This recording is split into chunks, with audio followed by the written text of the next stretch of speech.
A graça e paz, meu irmão, minha irmã.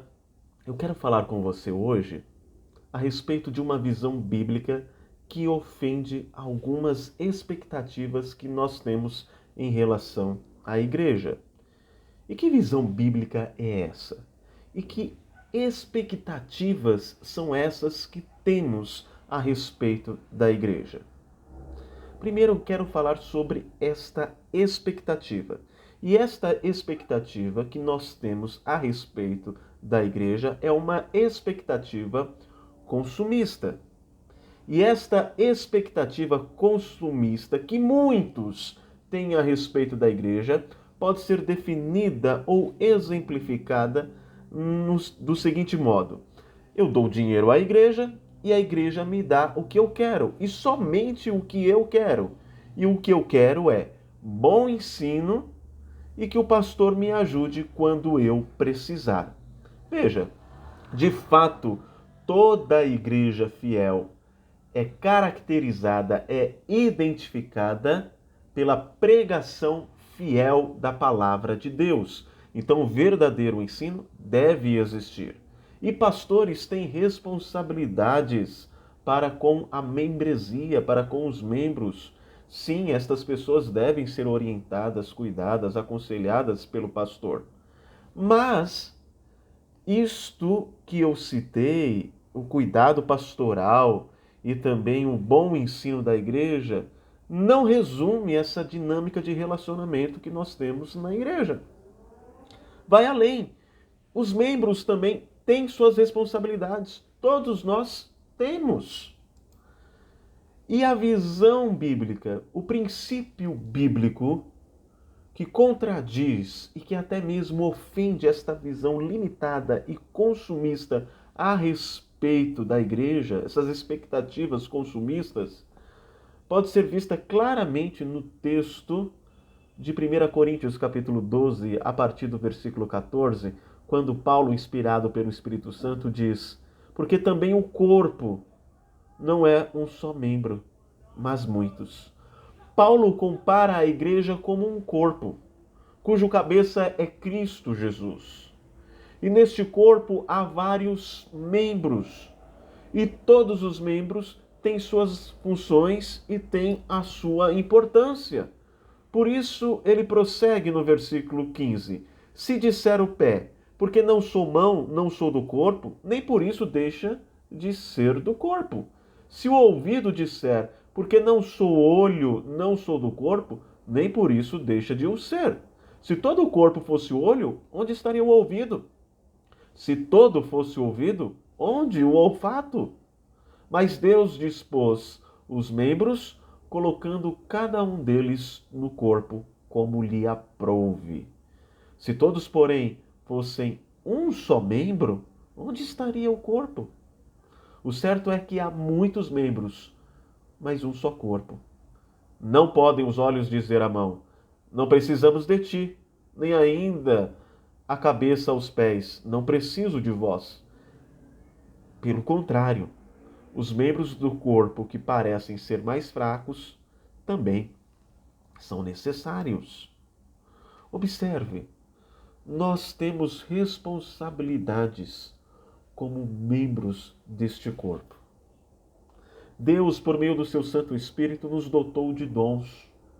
E estes dons devem ser exercidos para a edificação do corpo, da igreja.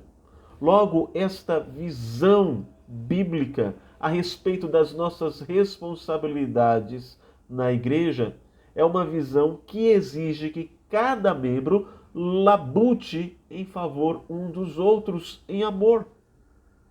Todo cristão é obrigado a amar os outros no esquema do discipulado de Deus, que envolve ensino, mas também interação, relacionamento uns com os outros.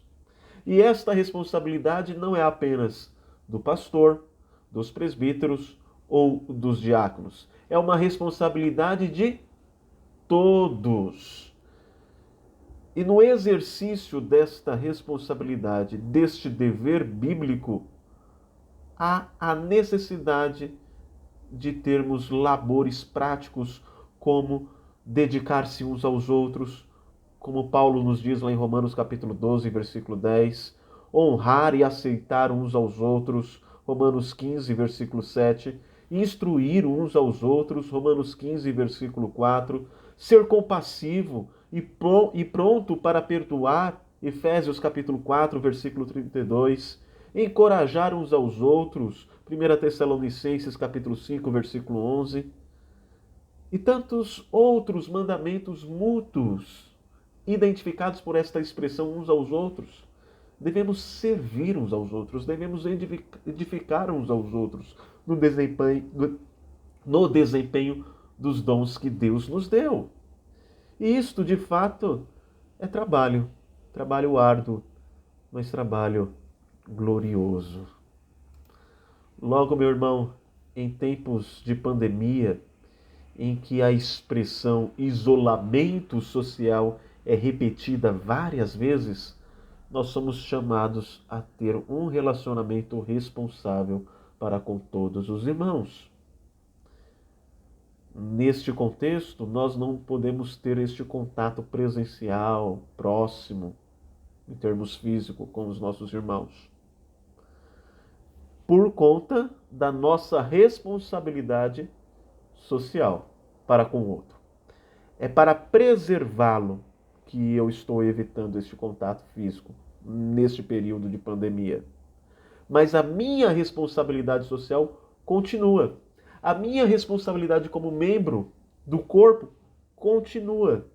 Então eu posso me valer de outros meios para edificar o meu irmão através de um telefonema, de um envio de uma mensagem, de uma conferência via internet, da participação dos programas online que a igreja tem.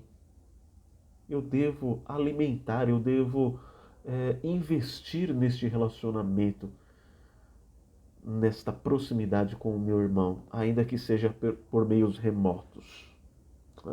E que esta pandemia nos sirva de um momento em que nós aprendamos o que é comunhão e a desenvolvamos como podemos neste período de pandemia, mas que quando tudo isso passar, aproveitemos ainda mais a oportunidade que temos de nos edificarmos mutuamente, cumprindo deste modo os deveres que o Senhor e o cabeça da igreja instituiu a todos os membros. Que Deus o abençoe e que você possa ser um canal de bênção a todos os irmãos que cultuam a Cristo Jesus com você. Um grande abraço.